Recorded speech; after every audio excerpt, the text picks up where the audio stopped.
Morning students. सेडसेल India high school के home learning program में आप सभी का स्वागत है। मैं मंजारा आशा। आज हम कक्षा 9 पार्ट 6 प्रेमचंद के फटे जूते हरिशंकर परसाई का पाठ पढ़ेंगे। लेखक का परिचय। हरिशंकर परसाई का जन्म सन 1922 में मध्य प्रदेश के होशंगाबाद जिले के जमानी गांव में हुआ।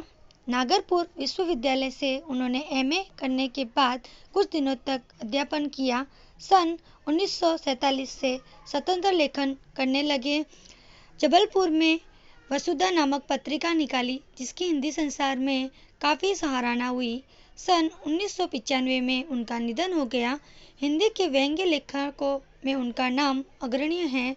परसाई जी की कुतिया में हंसते हैं रोते हैं जैसे उनके दिन फिरते, कहानी संग्रह, रानी नागफनी की कहानी, तट की खोज, उपन्यास, तब की बात और थी, भूत के पांव पीछे, बेईमानी की परत, पगड़ियों का जमाना, सदाचार का तावीज, शिकायत मुझे भी है और अंत में निबंध संग्रह, वैष्णव की फिसलन, तिरछी रेखाएं, ठिठुरा हुआ गणतंत्र, विकलांग श्रद्धा का दौर, व्यंग्य संग्रह उल्लेखनीय हैं।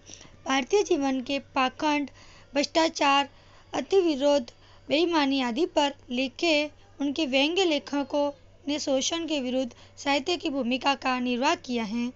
उनका व्यंग्य लेखन परिवर्तन की चेतना पैदा करता है। कोरे हास्य से अलग यह व्यंग्य आदेश के पक्ष में अपनी उपस्थिति दर्ज कराता है। सामाजिक, राजनीतिक और धार्मिक पाखंड पर लिखे उनके व्यंग्यों ने व्यंग्य साहित्य के मानकों का निर्माण किया है। परसाई जी बोलचाल की सामान्य भाषा का प्रयोग करते हैं, किंतु रचना के अनूठेपन के कारण उनकी भाषा की मारक क्षमता बहुत बढ़ जाती है। प्रेमचंद के फटे जूते शीर्षक निबंध में परसाई जी ने प्रेमचंद के व्यक्तित्व की सादगी के साथ एक रचनाकार की अंतर्भेदी सामाजिक दृष्टि का विवेचन करते हुए आज की दिखावे की प्रवृत्ति एवं अवस्थिति की पर व्यंग्य किया है। अब हम पाठ देखेंगे। प्रेमचंद के फटे जूते। प्रेमचंद का एक चित्र मेरे सामने है। पत्नी के साथ फोटो खींच रहे हैं। सिर पर किसी मोटे कपड़े की टोपी, कुदरता और धोती पहने हैं। कनपट्टी चिपकी है, गालों की हड्डियां उभरी आई हैं, पर घनी मूछें चेहरे को भरा भरा बताती हैं। पाँव में कैनवस के जूते हैं, जिनके बंद बेतरतीब बंधे थे। लापरवाही से उपयोग करने पर बंदे के सिरों पर की लोहे की पत्ती निकल जाती है और छेदों में बंद डालने में परेशानी होती है। तब बंद कैसे भी कस लिए जाते हैं। दाहिने पांव का जूता ठीक है, मगर बाएं जूते में बड़ा छेद हो गया है, जिसमें से उंगली बाहर निकल आई है। मेरी दृष्टि से इस जूते पर अटकी गई है। सोचता हूँ, फोटो खींचने की अगर यह पोशाक है तो पहनने की कैसी होगी। नहीं, इस आदमी की अलग अलग पोशाकें नहीं होगी। इसमें पोशाकें बदलने का गुण नहीं है। ये जैसा है वैसे ही फोटो में खींच जाता है।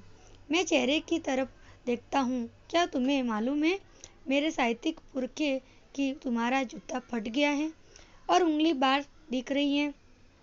क्या तुम्हें इसका जरा भी एहसास नहीं है? जरा लज्ज, संकोच या चेप नहीं है?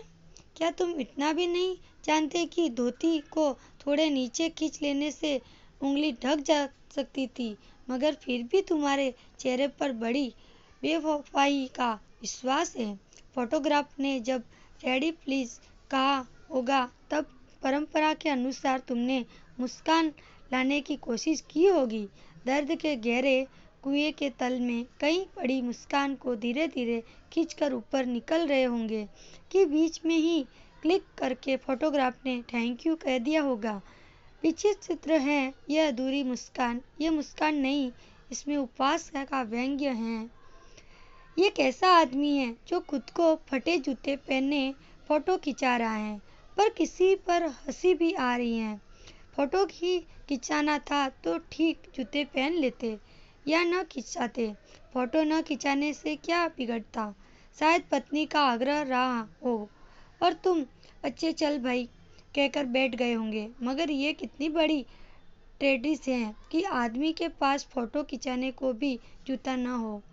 मैं तुम्हारा ये फोटो देखते देखते तुम्हारे फ्लेक्स को अपने भीतर महसूस कर जैसे रो पड़ना चाहता हूँ, मगर तुम्हारी आंखों का यह तीखा दर्द भरा व्यंग्य मुझे एकदम रोक देता है।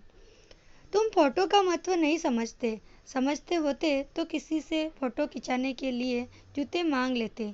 लोग तो महंगे के कोटे वे वर दिखाई करते हैं और महंगे की मोटर से बारात निकालते हैं। फोटो खिंचाने के लिए तो बीवी तक मांग ली जाती है। तुमसे जूते ही मांगने नहीं बने। तुम फोटो का महत्व नहीं जानते। लोग तो इत्र चुप पर फोटो खिंचाते हैं जिससे फोटो में खुशबू आ जाए। गंदे से गंदे आदमी की फोटो भी खूबसूरत दिखती है। फोटो टोपी 8 आने में मिल जाती है और जूते उस जमाने में भी 5 रुपए से कम में क्या मिलते होंगे। जूता हमेशा टोपी से कीमती रहता है। अब तो जूते की कीमत और बढ़ गई और एक जूते पर 25 टोपियां न्यौछावर होती हैं। तुम भी जूते और टोपियों के आनुपातिक मूल्य के मारे हुए थे। ये विडंबना मुझे इतनी तीव्रता से पहले कभी नहीं चुभी जितनी आज चुभ रही है।